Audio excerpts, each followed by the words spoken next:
This is 11-year-old Ada May. At 5 years old, she was diagnosed with Phelan-McDermid syndrome, a rare disorder that impacts every aspect of her life, making it next to impossible to navigate our world unassisted. For this episode of House Call, we take you to the world of May.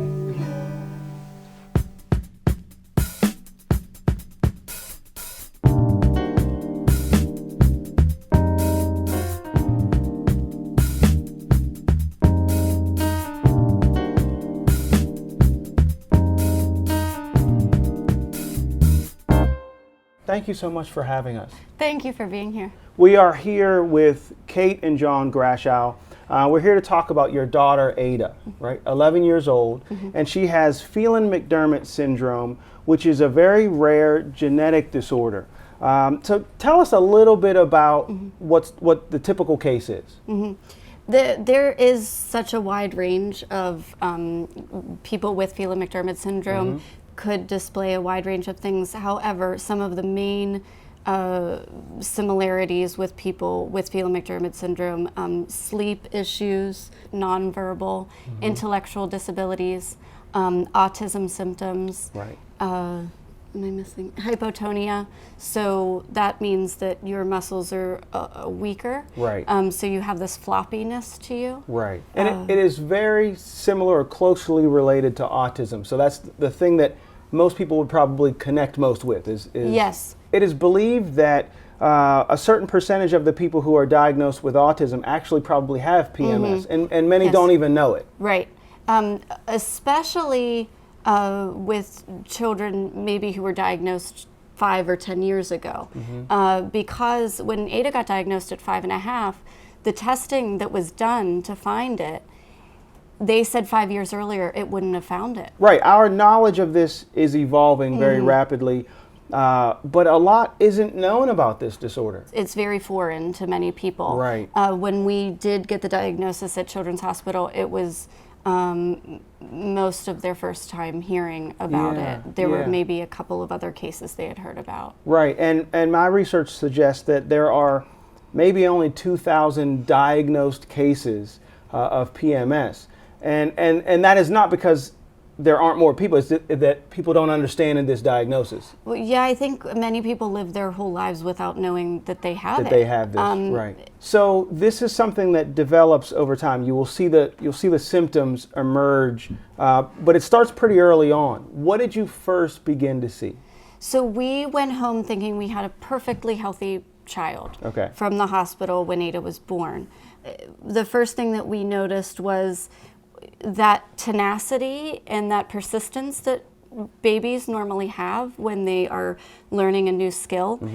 Ada didn't follow through on that the way other babies do. In other words, she'd try something and would give up more easily than okay. And when I learned about how that happens with stroke victims, it's almost that same sort of the neural pathways just you need to relearn how to learn. Right. And then what started happening was she started getting ear infections a lot, and she just got sick very easily, and she just seemed maybe a little bit weaker. So we would take her to the doctor a lot, and then she didn't walk on time, and then when it was time for her to start babbling and talking, her talking wasn't on time either. Okay. So she was still a really happy kid, and she would tell jokes without even being able to talk. Okay. So she had this very bubbly and charming personality. Yeah. But sleeping was also an issue. Eating was really hard.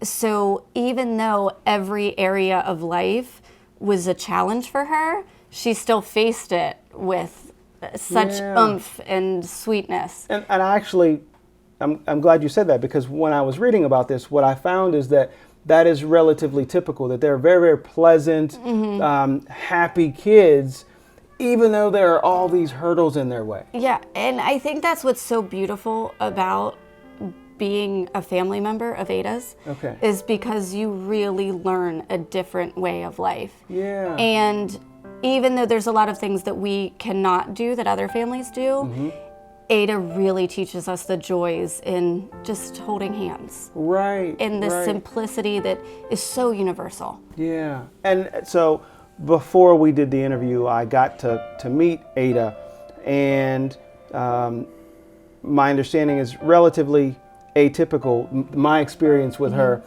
because she seemed to respond well to me. But she grabbed my hand and just sort of walked me around the living room area.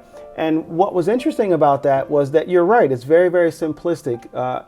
It was play. We were playing, but not in the way that you would expect to be playing with an 11-year-old girl, right? But if you are able to appreciate that, you're able to connect with her and bond with her. And I think it's pretty clear that we were bonding in that moment. And you were making note of the fact that most people probably wouldn't take the time to do that. I think that in our everyday rush of life, Ada's pace just doesn't fit into that. Right. So unless somebody really proactively joins in with her pace, it just, the moment goes by. Right. You have to meet her on her level. You have to be where she is. Yes. And then when she feels that, she tries to escape. So then she'll run to her room or kind of just figure out some way to check out and build a little bit of a wall. Right. But when she feels somebody just joining her in a really authentic way, it's very disarming. And it's just really beautiful to witness. Right. I see it so much with Ada is nonverbal, but she matches pitch. So music is everything for us. And it's amazing how much she bonds with people with music. So when John comes home from work, oftentimes they'll do music together in her bedroom. And it's just so cool to watch because she doesn't act the way she acts when music is on, when it's not. So it's night and day.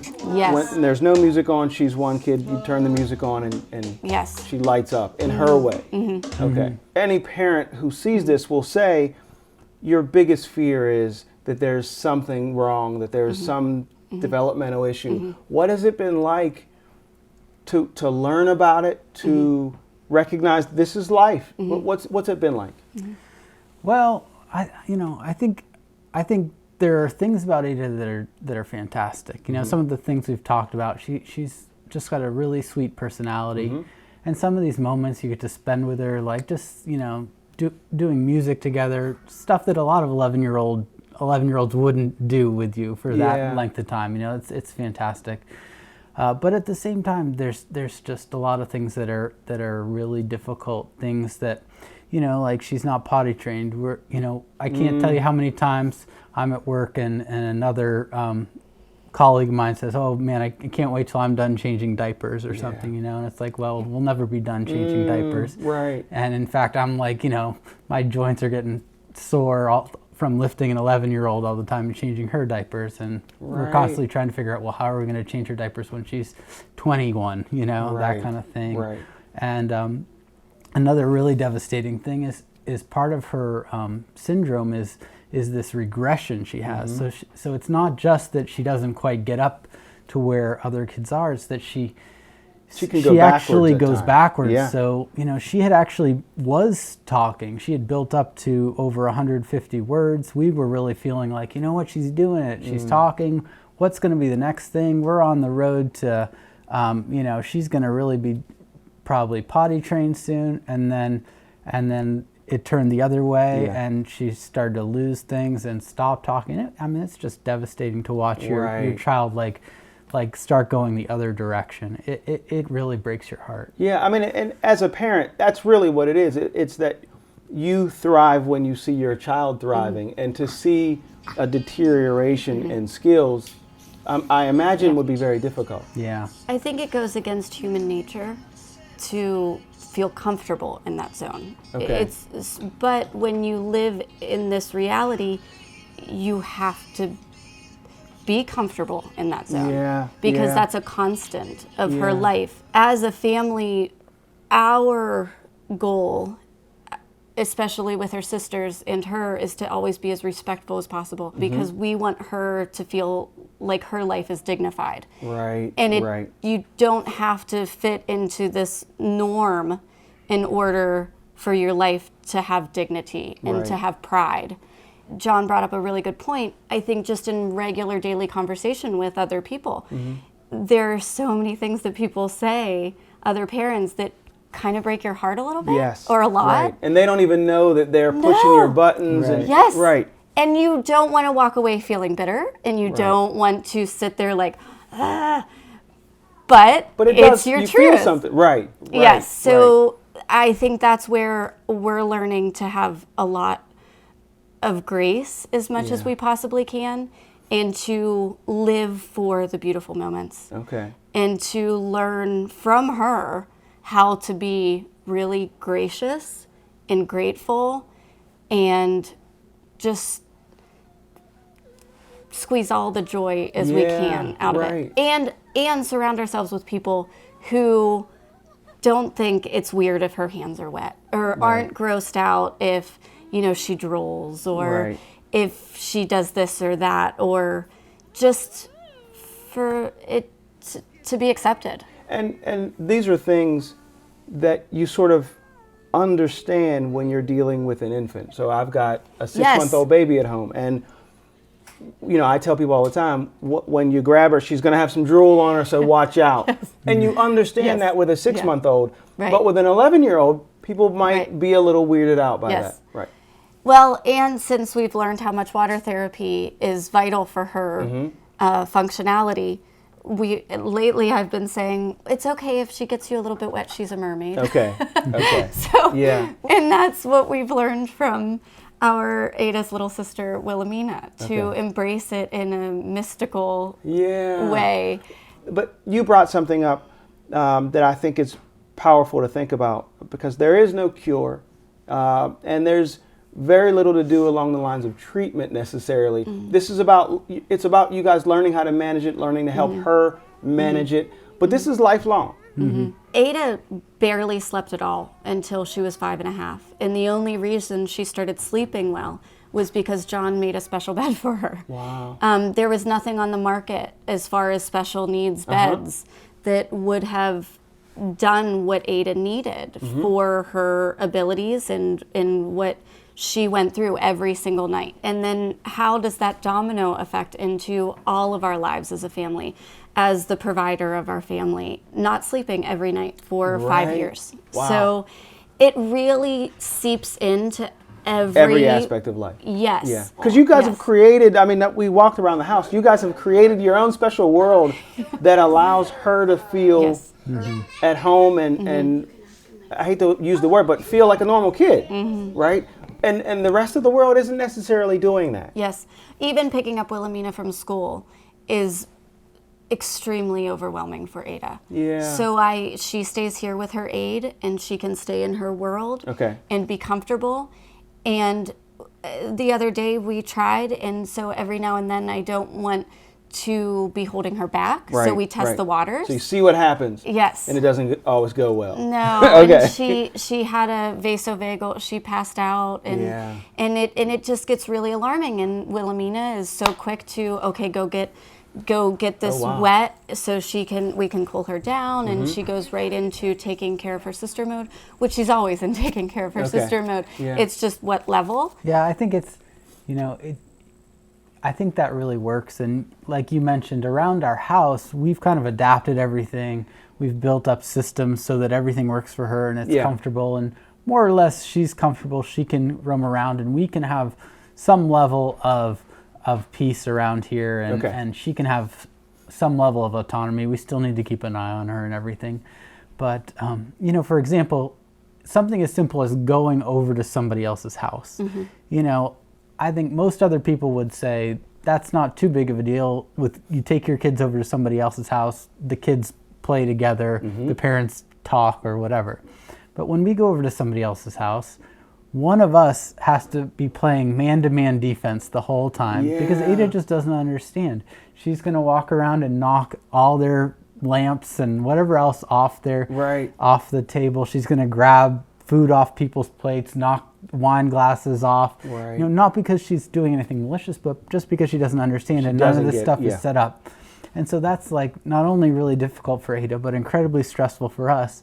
And instead of that interaction being like some kind of enjoyable thing, that turns into just a really difficult, stressful situation. Day, right? So something but you probably still want her to have those experiences, right? Yeah, right. But like that, or like trying to go on any sort of family vacation, it's like, well, how are we going to manage any sort of sleeping situation, with a child who literally does not understand she needs to stay on a bed, like you have to pin her down and she like would just get up as many times as you would put her back for hours and hours, And then the stress of that on her. Right. It's like, well, what is it worth this? If the point of a vacation is for us to be... Right, to actually be on vacation. And that's just work. Exactly. Not to mention there's nowhere to change a adult-sized person's diaper when you're traveling, and it's like logistically it just starts to feel like we're living in a world that wasn't designed for us, and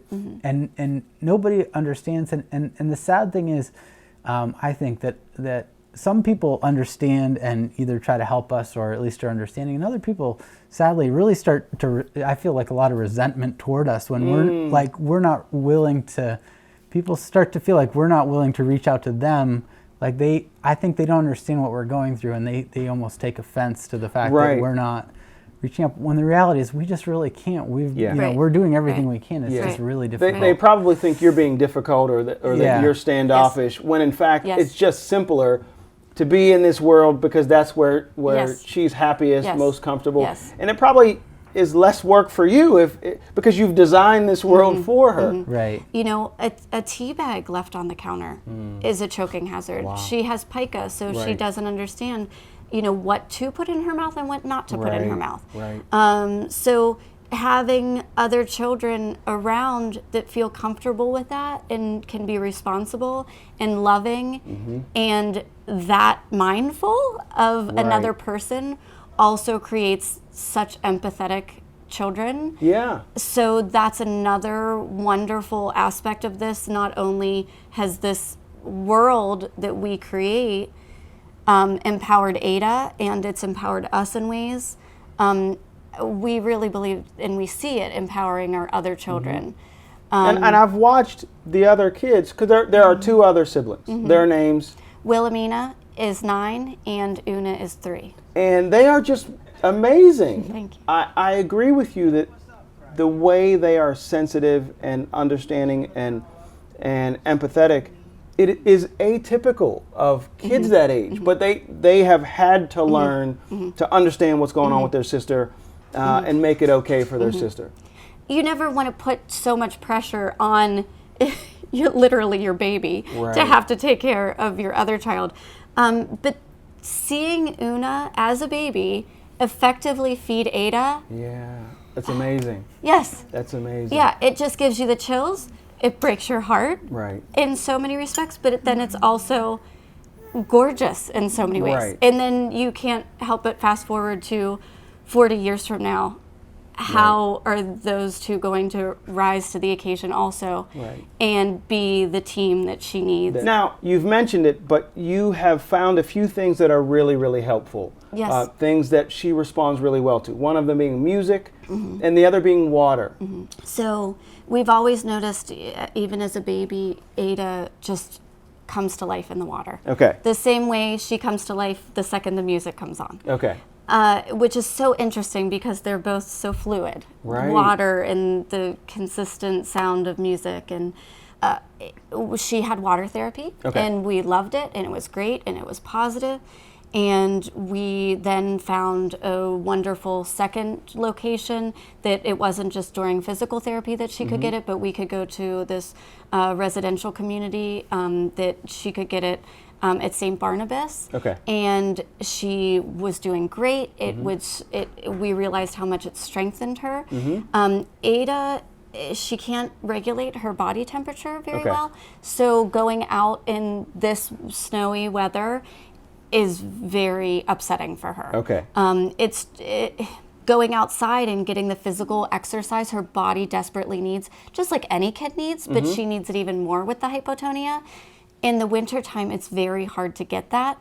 So she was getting it with the water therapy, but with therapies, occupational therapy and physical therapy and speech therapy, if you're not progressing fast enough, then the insurance company says that you aren't benefiting from this. Right, and they'll pull it. Exactly. Wow. So we rode that wave for a while, and she would lose it, and then she would regress enough that they said, okay, you can come back on. So she has to be doing badly so that they say, okay, now she needs it. Yes. And then she has to progress and do well, but then she's going to lose it again. Yes. Wow. So they don't do this to regular children. Why do we do it to the most vulnerable children? Right. The ones who need the most help, we are far more critical. We scrutinize their needs far more. But, so as it stands right now, she does not have aquatherapy? No, she lost her water therapy through physical therapy. And then we were still taking her to the St. Barnabas place, but then they changed their rules that non-residents couldn't use the facility anymore. Excuse me. So it was a 1-2 punch. So we lost it all, and then within 3 months, her reflux and her constipation spiked, and so then she doesn't want to eat. And you can tell when she swallowed, it was painful. So then when she doesn't go to the bathroom regularly, then her legs stop working, and it's just a very quick loss of so many skills. Right. But when it gets to that raw state, she can't even engage in her school. And she has to check out so much that at that point, the hopes and dreams of our very realistic goals for Ada now turn into, let's just get through the day without her crying and screaming. Right. We just want to keep her comfortable. Right. Which is very far from where we know Ada could be if she got what she truly needed. Right. And so right now there's a push. That's how I met you. There's a push to privately fund a pool of some kind. Yes. So the idea of creating a little therapy pool for her here has been something that we've bounced back and forth through the years. But the financial aspect of that alone is pretty just prohibitive. Yes. Right. So we worked with an anonymous donor, a very generous anonymous donor, in Make-A-Wish, and we created a bathroom, a forever bathroom for her, in which we have a big tub that she can soak in, which is wonderful, and her changing table is in there now. It used to be in her bedroom. So, but you needed to create a special bathroom that was safe enough for her. Yes. Got it. Safe and sanitary and respectful. And especially as the years progress. That was 2 years ago. 2 years ago now. We did that at the same time that we created a little mini preschool for her and for neighborhood children to have a high quality yet low cost early childhood experience. As we talked about before, Ada is like a forever baby in some ways, in many ways. So meaning, for those of you who don't, meaning she will forever have this very, very immature way of interacting with the world. It won't progress much beyond where she is now. Yes. And with my background being that zone, Yeah. early childhood education, it's just fascinating that we are connected. Right. The same way with John being able to make the bed for her.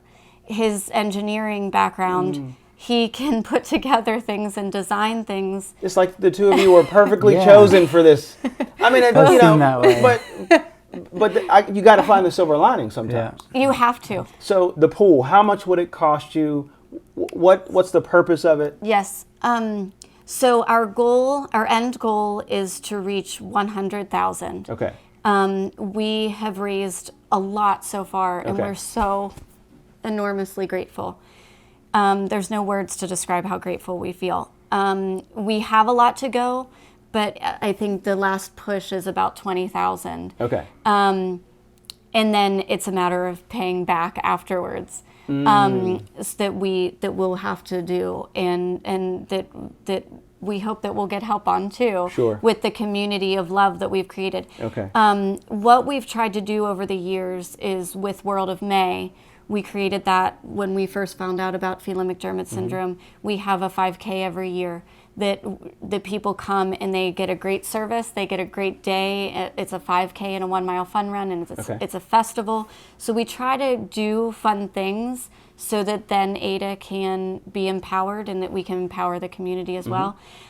So with the pool, we're raising money right now for the Mermaid Fund.